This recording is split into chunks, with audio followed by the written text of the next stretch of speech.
Shalom, salam sejahtera buat kita sekalian. Selamat datang Bapak Ibu, jemaat sekalian yang ada di tempat maupun ada di rumah. Kita akan mulai dengan kegiatan kita pada saat ini.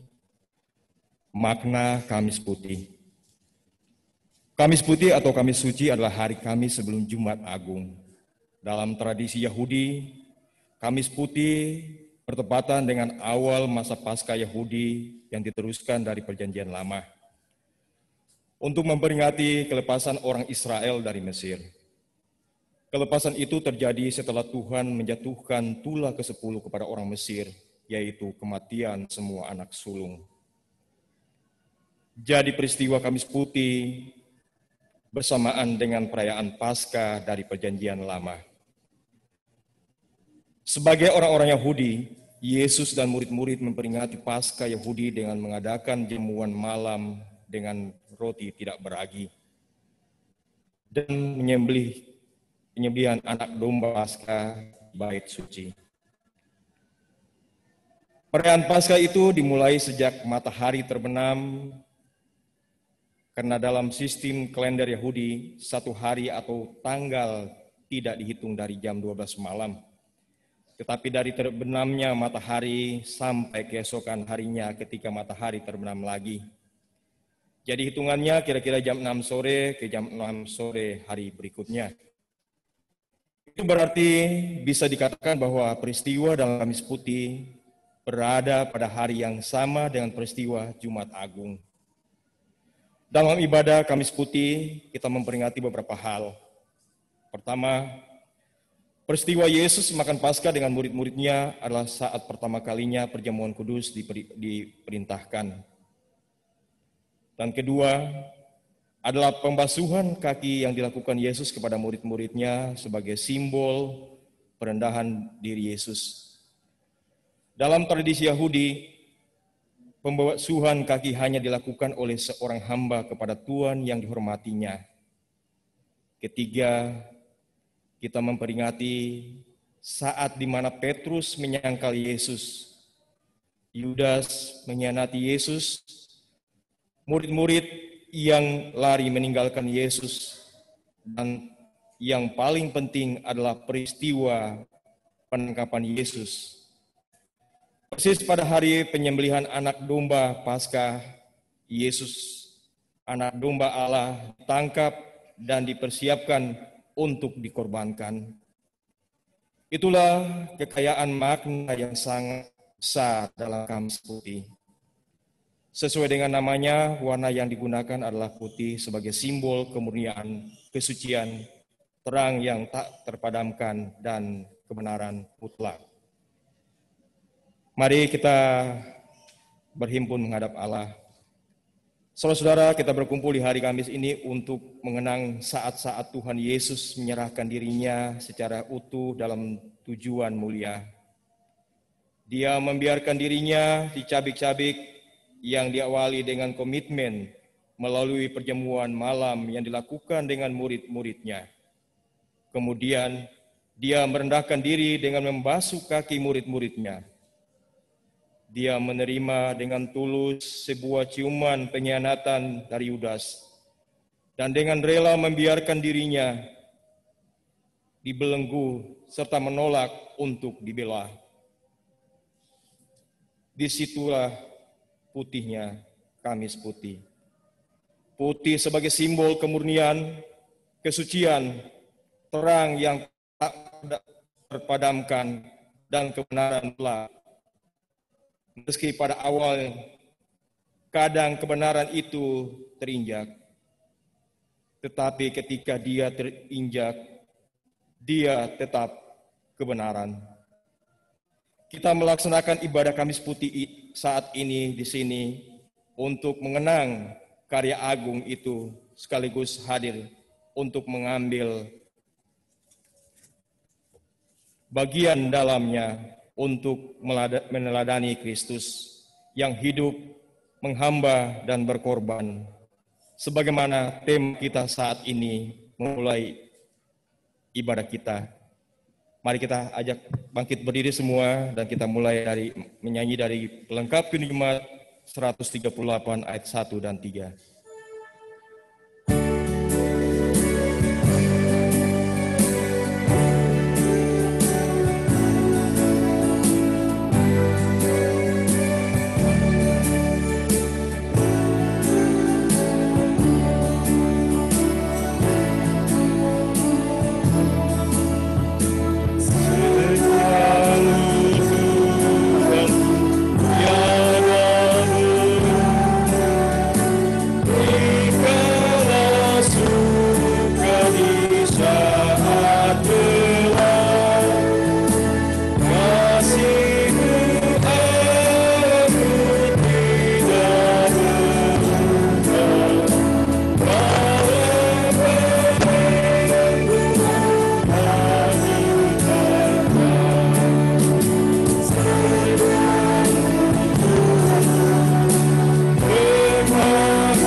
pertolongan kita di dalam ibadah Kamis Putih malam ini adalah dalam nama Tuhan yang menjadikan langit bumi serta sekalian isinya.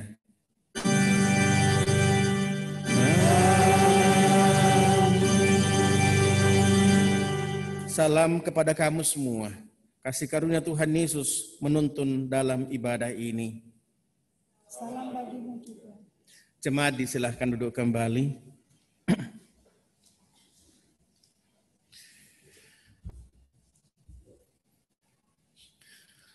Sungguh besar, sungguh kasih Tuhan besar terhadap kita. Dia yang menanggung dosa kita. Dia juga yang merendahkan dirinya menebus kita. Marilah dengan kerendahan hati kita datang mengaku dosa secara pribadi di hadapan Tuhan dengan melakukan bila ku renung dosaku.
Dengan rasa sadar, marilah kita merenungkan betapa Tuhan mengasihi kita. Kasih yang tidak pernah hilang. Kitalah yang justru sering menjadi yang terhilang. Terhilang sebab dipengaruhi oleh keinginan daging yang menggoda, sehingga kita semakin jauh dari kehendak-Nya.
Setelah kita bersungguh-sungguh mengakui dosa, maka berita anugerah dinyatakan kembali dari surat Ibrani pasal 9 ayat 28.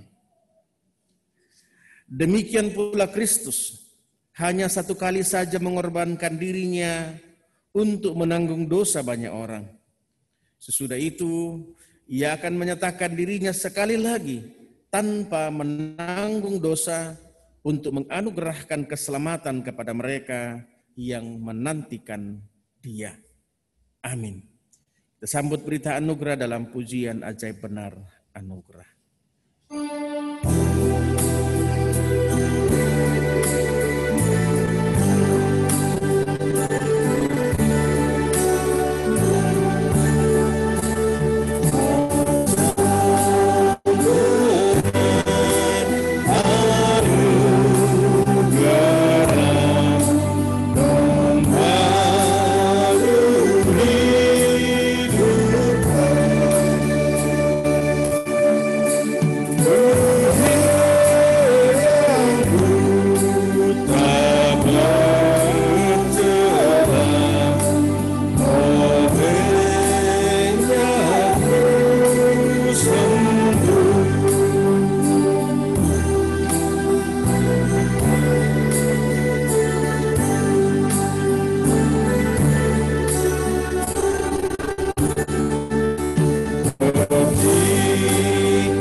Kita akan masuk dalam pelayanan pemberitaan firman Tuhan sebagai landasan ibadah kita di Kamis Putih ini.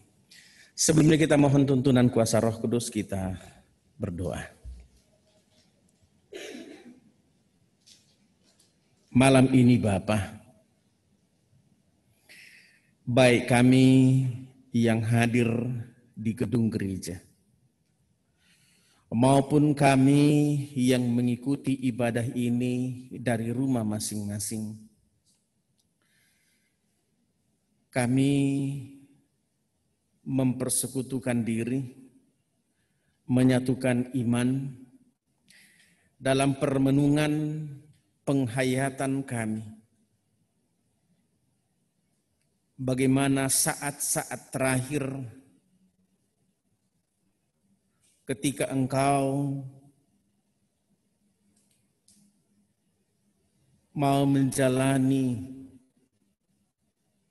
penderitaan salib, berkumpul bersama dengan murid-murid-Mu,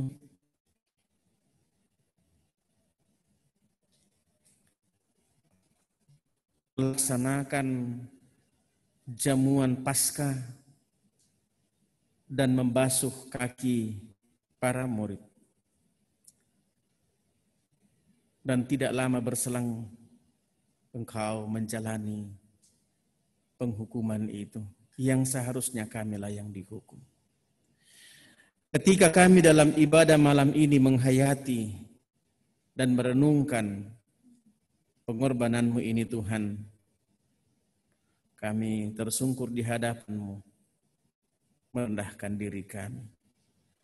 Dan karena itu dalam penghayatan kami rindu untuk membaca firman-Mu, untuk meneguhkan, menguatkan iman kami tentang pengorbanan, penebusan, dan penyelamatan yang Engkau nyatakan kepada kami. Kiranya Roh Kudus-Mu terus menerangi kami, membimbing kami memahami firman-Mu ini, sehingga iman kami sungguh-sungguh teguh dalam menjalani kehidupan kami di masa-masa yang akan datang. Bersabdalah ya Tuhan, kami anak-anak-Mu telah sedia mendengarkan firman. Di dalam keampunan Tuhan kami Yesus Kristus, kami sudah datang berdoa kepada Bapa di dalam surga. Amin. Jemaat kekasih Tuhan, sebagaimana di dalam buku Almanak Kristen, pembacaan kita di Kamis Putih ini terambil dalam Injil Yohanes pasal 13 Injil Yohanes pasal 13 ayatnya yang ke-31 hingga ayatnya yang ke-35. Tentang perintah baru. Injil Yohanes pasal 13 ayatnya yang ke-31 sampai 35, demikian Injil Yesus Kristus. Sesudah Yudas pergi, berkatalah Yesus, sekarang Anak Manusia dipermuliakan dan Allah dipermuliakan di dalam Dia. Jikalau Allah dipermuliakan di dalam Dia, Allah akan mempermuliakan Dia juga di dalam dirinya dan akan mempermuliakan Dia dengan segera. Hai anak-anakku, hanya seketika saja lagi aku ada bersama kamu. Kamu akan mencari aku, dan seperti yang telah kukatakan kepada orang-orang Yahudi, ke tempat aku pergi, tidak mungkin kamu datang. Demikian pula aku mengatakannya sekarang juga kepada kamu. Aku memberikan perintah baru kepada kamu, yaitu supaya kamu saling mengasihi. Sama seperti aku telah mengasihi kamu, demikian pula kamu harus saling mengasihi. Dengan demikian, semua orang akan tahu bahwa kamu adalah murid-muridku, yaitu jikalau kamu saling mengasihi. Amin. Firman Tuhan. Sedemikian jauh pembacaan firman Tuhan. Kita berbahagia membaca mendengarkan firman Tuhan, terlebih jika kita lakukan dalam kehidupan kita hari lepas hari. Amin. Sidang jemaat yang kekasih di dalam Yesus Kristus, selamat malam, shalom. Selamat malam, shalom bagi Bapak Ibu yang ada di rumah. Dari buku Almanak Kristen, tema kita pada Kamis Putih ini ialah kemuliaan yang menghamba dan berkorban. Bapak Ibu yang kekasih, tentang makna Kamis Putih sudah disampaikan tadi di awal ibadah oleh liturgis. Ada hal yang menarik sesungguhnya selain apa yang terjadi di Kamis Putih itu, bahwa kalau orang Yahudi, dalam agama Yahudi, maka hari inilah Paskah bagi mereka. Kan kita hari ini ya, kita rayakan Paskah kebangkitan Kristus. Tapi bagi orang Yahudi hari ini atau ya, hari ini itu mereka merayakan Paskah, dan karena itu di awal Paskah mereka melakukan perjamuan Paskah dengan makan roti tidak beragi ya, sebagai satu simbol bagaimana penderitaan mereka di tanah Mesir, lalu mereka keluar yang dibebaskan oleh Allah. Saya kira saya tidak perlu jelaskan lagi karena sudah dijelaskan di awal tadi. Saya langsung saja masuk ke dalam perikop kita. Bagaimana perikop pembacaan kita tadi kita hayati, kita renungkan dalam rangka penghayatan akan Kamis Putih ini. Ada dua hal yang saya ingin sampaikan sebagai bahan perenungan kita sekaitan dengan tema kita, yaitu menjadi hamba dan berkorban. Yang pertama ialah tentang bagaimana Yesus sesudah jamuan Paskah, jamuan malam, dan sesudah Yesus membasuh kaki murid-muridnya, sesudah Yudas Iskariot mengkhianati Yesus, lalu kemudian dikatakan tadi sesudah Yudas pergi, jadi Yudas sudah meninggalkan Yesus dan murid-murid yang lain. Yesus lalu menyampaikan dua hal. Yang pertama tentang segera akan dilaksanakan, akan terjadi penangkapan dan penyaliban Yesus. Penderitaan yang luar biasa. Tetapi Yesus kemudian katakan apa? Sekarang anak manusia dipermuliakan. Dan Allah dipermuliakan di dalam dia. Luar biasa ungkapan ini. Yesus sudah tahu, karena Yesus menyampaikan kepada murid-muridnya tentang penderitaan yang akan dia hadapi di Yerusalem, dan bukan sekedar penderitaan, tapi dia akan mati, tetapi bangkit kembali pada hari yang ketiga. Yesus sudah tahu apa yang akan terjadi pada dirinya kalau kita mengikuti penanggalan Ibrani Yahudi. Maka penanggalan Ibrani Yahudi itu pergantian hari itu terjadi di Maghrib, ya, jam seperti kita mulai ibadah tadi jam 6. Jadi sesungguhnya ini sudah masuk hari Jumat. Kalau kita mengikuti kalender Ibrani, itu berarti bahwa tinggal beberapa jam Yesus akan ditangkap dan akan mengalami penyaliban.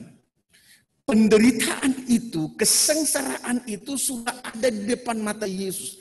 Tapi Yesus kemudian mengatakan, sekarang anak manusia dipermuliakan dan Allah dipermuliakan di dalam dia.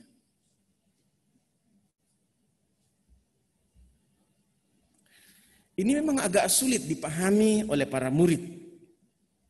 Bagaimana penderitaan, bagaimana kesengsaraan itu dilihat sebagai sebuah kemuliaan. Wajarlah kemudian kalau kita baca ayat selanjutnya pada pembacaan kita tadi, ayat 36, Petrus katakanlah mewakili para murid untuk mempertanyakan itu. Tuhan, kemana engkau pergi? Sebuah ungkapan kegelisahan para murid. Bayangkan, sejak pertama kali Petrus dan rekan-rekannya mengambil keputusan untuk mengikuti Yesus, tak terbayangkan sedikit pun bahwa akhir dari perjalanan mereka ini, akhir menjadi murid Yesus ini akan berakhir seperti ini. Kalau kita baca Injil Lukas pasal 5, ketika Petrus pertama kali dipanggil oleh Yesus menjadi murid-muridnya, di sana terjadi mujizat. Ketika sepanjang malam Petrus dan rekan-rekannya tidak dapat ikan apa-apa, tetapi pagi itu oleh Yesus mereka mendapat begitu banyak ikan. Untuk menunjukkan bahwa bagi mereka mengikut Yesus itu adalah sebuah masa depan yang bahagia. Akan menyaksikan bagaimana Yesus melakukan banyak mujizat, mengalahkan kuasa-kuasa kegelapan, dan berbagai lagi bentuk kesenangan duniawi lainnya.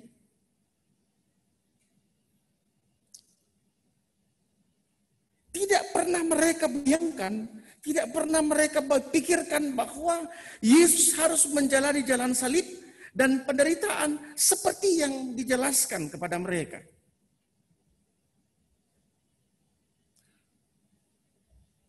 Bagi Petrus dan murid-murid yang lain, kematian identik dengan keterpisahan yang akan menimbulkan jarak yang tidak terseberangi dan tidak dijangkau oleh manusia. Penderitaan, kesengsaraan identik dengan sebuah hal yang menyusahkan, tidak membahagiakan.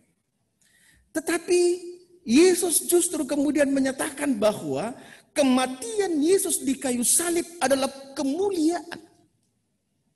Kemuliaan Allah akan dinyatakan di sana. Bapak Ibu ingat, Paskah bagi orang Yahudi ialah peringatan kemerdekaan, pembebasan dari perbudakan di Mesir yang mereka telah alami kurang lebih 430 tahun. Untuk mau mengatakan bahwa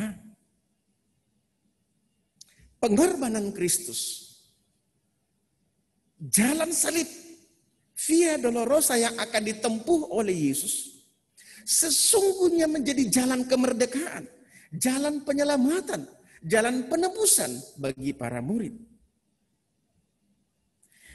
Di sana ada simbol pengampunan dosa bagi umat. Di sana ada simbol pembebasan bagi umat. Karena itulah umat yang menikmati keselamatan itu, umat yang menikmati penebusan itu, umat yang menikmati Via Dolorosa itu akan memperoleh kemuliaan Kristus dalam seluruh eksistensi kehidupan. Bapak Ibu, apa yang kita bisa katakan di sana? Penderitaan, pergumulan hidup, tantangan kehidupan adalah suatu kondisi yang pasti terjadi pada setiap orang. Tetapi bagaimana kita menyikapi itu? Bagaimana orang Kristen, bagaimana orang percaya, orang yang telah ditebus, orang yang diselamatkan, menyikapi pergumulan itu? Hampir sama dengan tantangan yang kita alami sudah 1 tahun ya. Pandemi COVID ini, wabah COVID ini terjadi bagi semua orang, termasuk orang Kristen.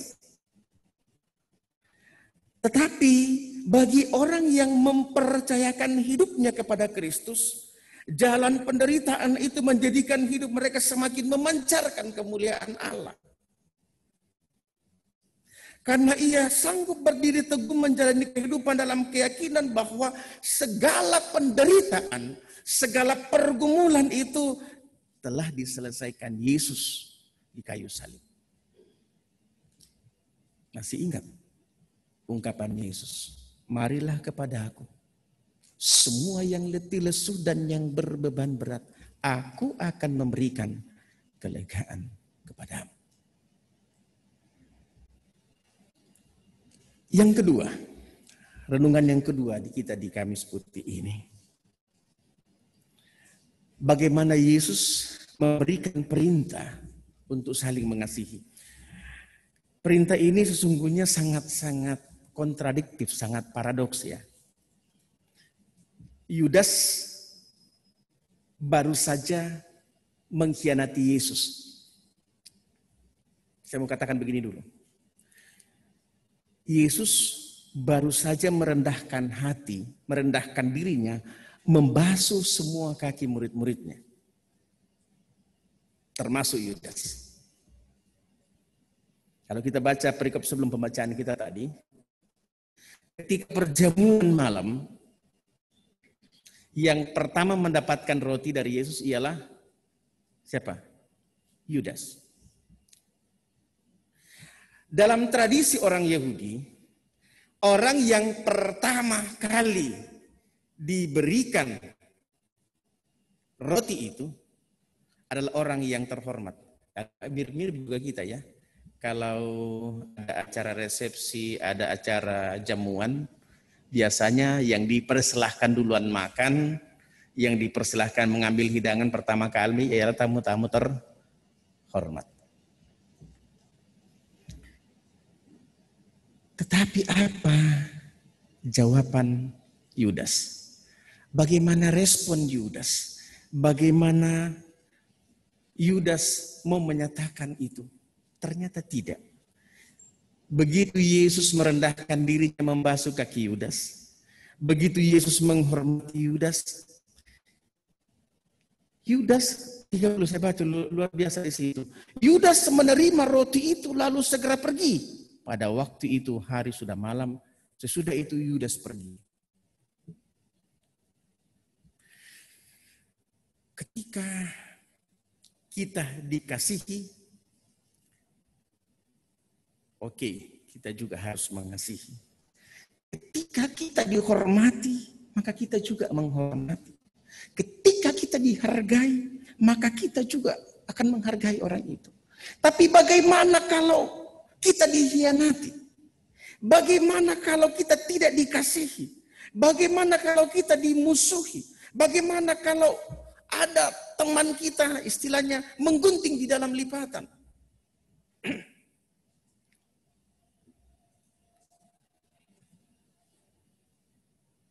Kalau ada orang yang bersikap seperti itu kepada kita, teman, tapi kemudian melakukan konspirasi jahat, melakukan pengkhianatan, menggunting di dalam lipatan, maka sikap umum manusia ialah antisipasi, awasi, perketat keamanan, jaga-jaga. Tetapi Yesus, apa yang Yesus katakan? Hai, aku memberikan perintah baru kepada kamu, supaya kamu saling mengasihi, sama seperti aku telah mengasihi kamu. Di saat Yesus dikhianati, di saat Yudas melakukan pengkhianatan, melakukan konspirasi jahat, Yesus justru menebarkan perintah untuk mengasihi. Kasih memang adalah bahagian kehidupan kita manusia. Karena tanpa kasih, manusia akan mengalami hubungan yang tidak indah dengan sesama.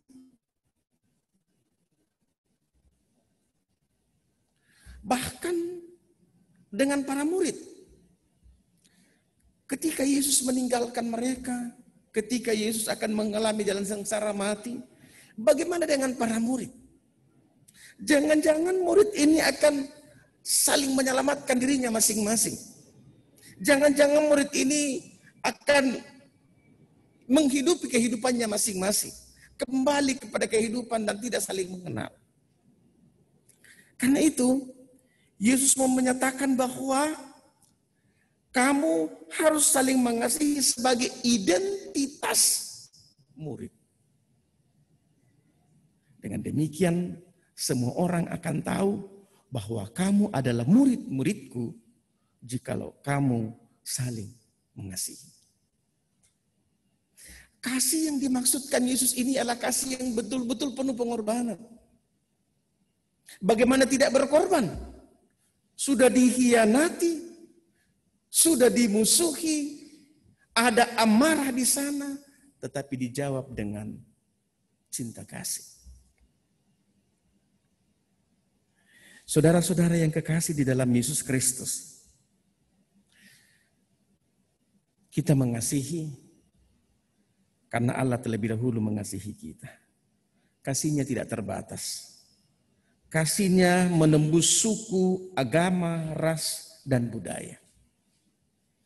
Kasih seperti inilah yang akan kita wujudkan dalam interaksi kehidupan kita sebagai murid-murid Yesus yang telah terlebih dahulu dikasihi oleh Yesus dengan pengorbanannya di kayu salib. Jika pola kasih seperti ini mewarnai sikap hidup kita dalam perjumpaan dengan sesama, kapanpun dan dimanapun, maka dunia akan tahu bahwa kita adalah murid Kristus. Amin.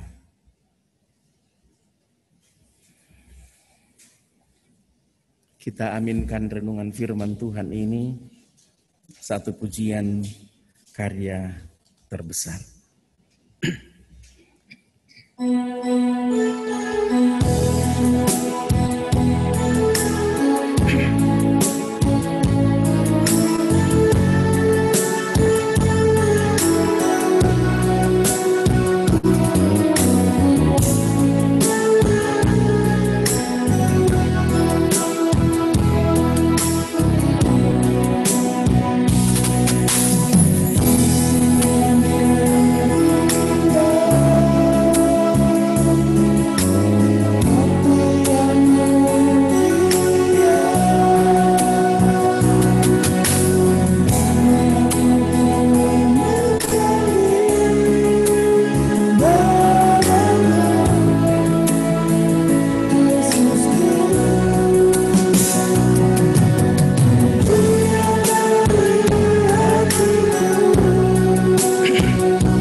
Mari kita berdoa.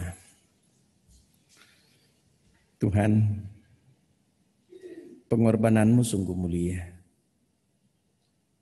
Cinta kasih-Mu menyatakan kemuliaan-Mu ya Tuhan.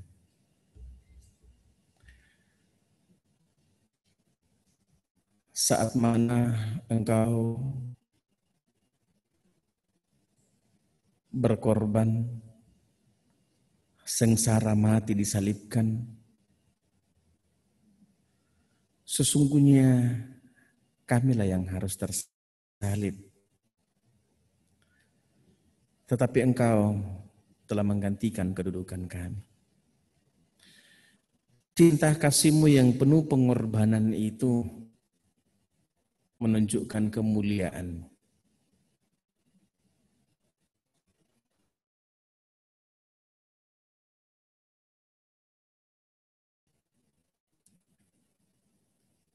Sumber dari segala kesusahan dan penderitaan, yaitu dosa, Engkau telah kalahkan.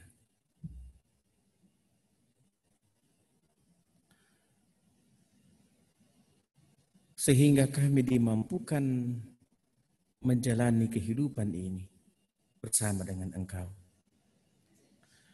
Tuhan, 1 tahun kami hidup di dalam pandemi COVID-19. Bukan hanya menyengsarakan kami, tetapi menyengsarakan seluruh penduduk dunia.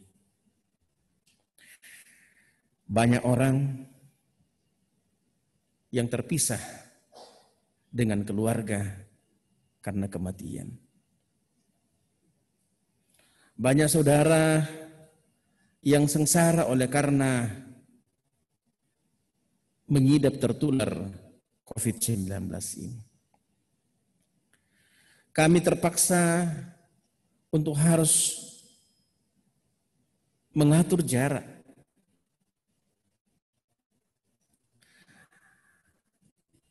Ada keluarga yang kehilangan pekerjaan. Anak-anak yang harus menuntut ilmu tidak lagi dengan tatap muka. Yang bukan hanya menyulitkan mereka dalam proses belajar mengajar, tetapi juga menambah beban keuangan keluarga. Hampir seluruh kehidupan terdampak oleh pandemi ini begitu menyengsarakan. Malam ini Tuhan, firman-Mu meneguhkan kami bahwa sengsara penyaliban-Mu sesungguhnya telah mengatasi sumber segala penderitaan, yaitu dosa itu.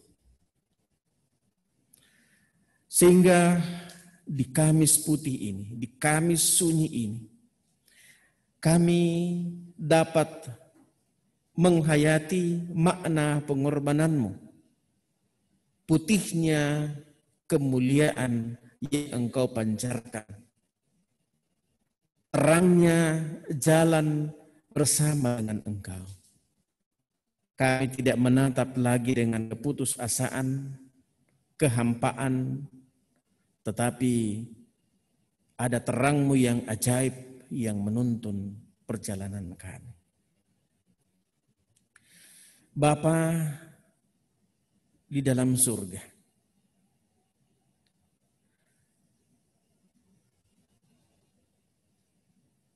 kami pun diteguhkan untuk tidak membalas setiap kejahatan orang-orang yang tidak menyenangi kami dengan membalas dengan kejahatan. Tetapi Engkau memerintahkan kami untuk menebarkan cinta kasih. Beberapa hari terakhir ini, kami pun diliputi rasa kecemasan, kekhawatiran, bahkan ketakutan. ketika ada orang-orang yang tidak senang dengan keberadaan kami, lalu melakukan tindakan kriminal, tindakan yang tidak berperi kemanusiaan. Tapi sungguh ya Tuhan, Engkau mengajarkan kami untuk tidak membalas kejahatan dengan kejahatan, agar kami tidak juga menjadi orang yang jahat. Terima kasih Tuhan, firman-Mu yang Engkau nyatakan bagi kami akan memampukan kami untuk menjalani kehidupan ini, menatap kehidupan ini dengan pengharapan bahwa Engkau telah merancangkan masa depan kami, masa depan yang berhasil di dalam Dikau, meskipun kami berhadapan dengan kesulitan hidup, meskipun kami berhadapan dengan berbagai-bagai cobaan. Mungkin ada di antara kami yang sementara sakit, ada keluarga kami yang sementara sakit. Kami aminkan bahwa Engkau menjadi tabib yang agung untuk menyembuhkan. Mungkin ada di antara kami yang mengalami pergumulan persoalan kehidupan, baik itu persoalan pribadi, persoalan dalam keluarga, hubungan dalam keluarga, hubungan dengan rekan kerja, persoalan-persoalan di tempat kerja. Malam ini kami diteguhkan bahwa kemuliaan-Mu akan terpancar ketika kami mengandalkan Engkau, ketika kami percaya kepada-Mu, ketika kami menyerahkan kehidupan kami kepada-Mu. Bapa di dalam surga, jika Tuhan berkenan, besok kami akan kembali beribadah kepada-Mu dalam keagungan kematian-Mu. Dan Engkau juga mengajak kami, memanggil kami untuk duduk sehidangan dengan Engkau dalam perjamuan kudus. Kiranya semuanya itu semakin meneguhkan kami. Dan karena itu kami mempersiapkan diri kami untuk mengambil bahagian di dalamnya. Malam ini seluruh hidup dan kehidupan kami serahkan dalam kuasa kasih-Mu Tuhan. Rumah tangga, keluarga kami, cita-cita masa depan kami. Kami berdoa bagi bangsa negara kami ya Tuhan. Baik dalam menghadapi dan mengatasi pandemi COVID-19, maupun dalam menghadapi dan mengatasi tindakan-tindakan teroris. Ya Tuhan, cinta kasih-Mu dan kemuliaan-Mu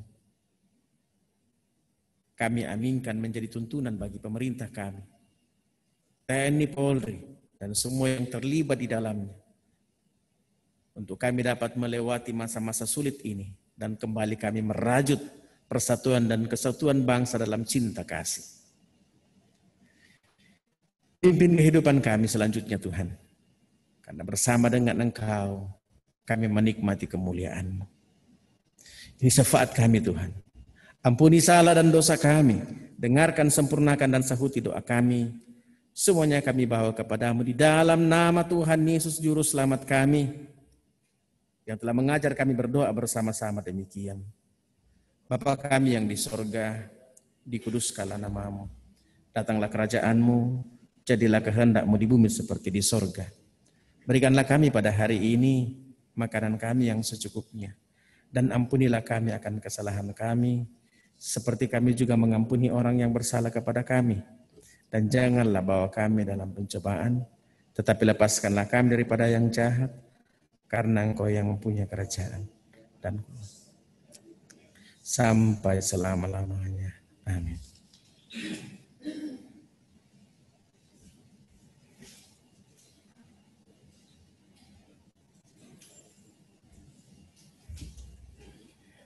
Bapak Ibu yang kekasih dalam Tuhan kita Yesus Kristus, kita datang pada persembahan syukur pada saat ini. Di Kamis nan suci ini, mari kita mempersembahkan seluruh keberadaan kita kepada Tuhan. Firman Tuhan bersabda dalam Mazmur 76 ayat 12, Bernasarlah dan bayarlah nasarmu itu kepada Tuhan Allahmu.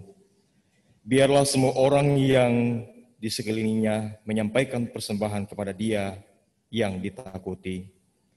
Sambil membawa persembahan syukur, kita iringi dengan pujian pelengkap Gedung Jemaat 264 pada ayat pertama dan ketiga, dan ayat ketiga dinyanyikan pada saat jemaat dipersilakan berdiri. Sambil memperhatikan protokol kesehatan.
Ya Bapa yang rahmani, dalam ibadah kami suci ini, ingin kami persembahkan sebagian kecil dari berkat-Mu yang Engkau sudah karuniakan kepada kami. Kiranya persembahan ini berkenan kepadamu dan menjadi berkat bagi kami senantiasa. Dalam nama Tuhan Yesus, kami serahkan persembahan ini kepada Bapa di sorga. Amin. Jemaat tetap berdiri. Kita tetap berdiri.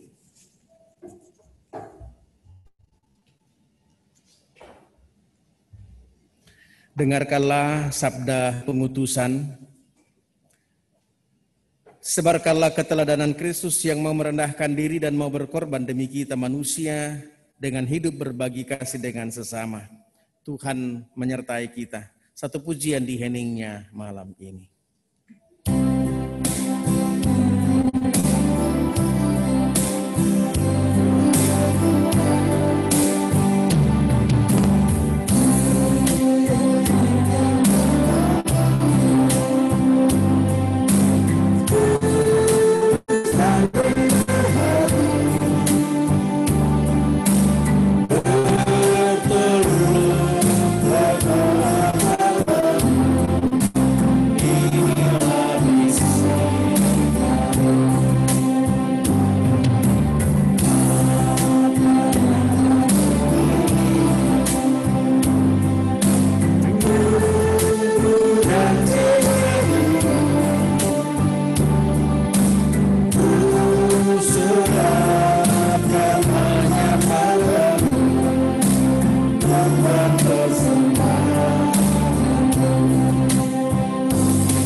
Jemaat yang dikasihi Tuhan, arahkanlah hatimu kepada Tuhan dan terimalah berkat-Nya.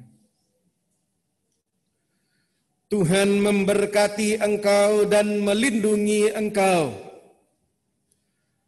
Tuhan menyinari engkau dengan wajah-Nya dan memberi engkau kasih karunia. Tuhan menghadapkan wajah-Nya kepadamu dan memberi engkau damai sejahtera.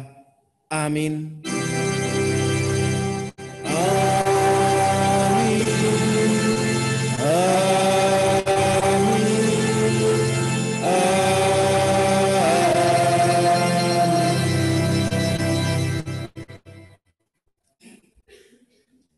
Menutup rangkaian ibadah kita saat ini, mari kita menyanyi dari Ku Kasih Kau dengan Kasih Tuhan.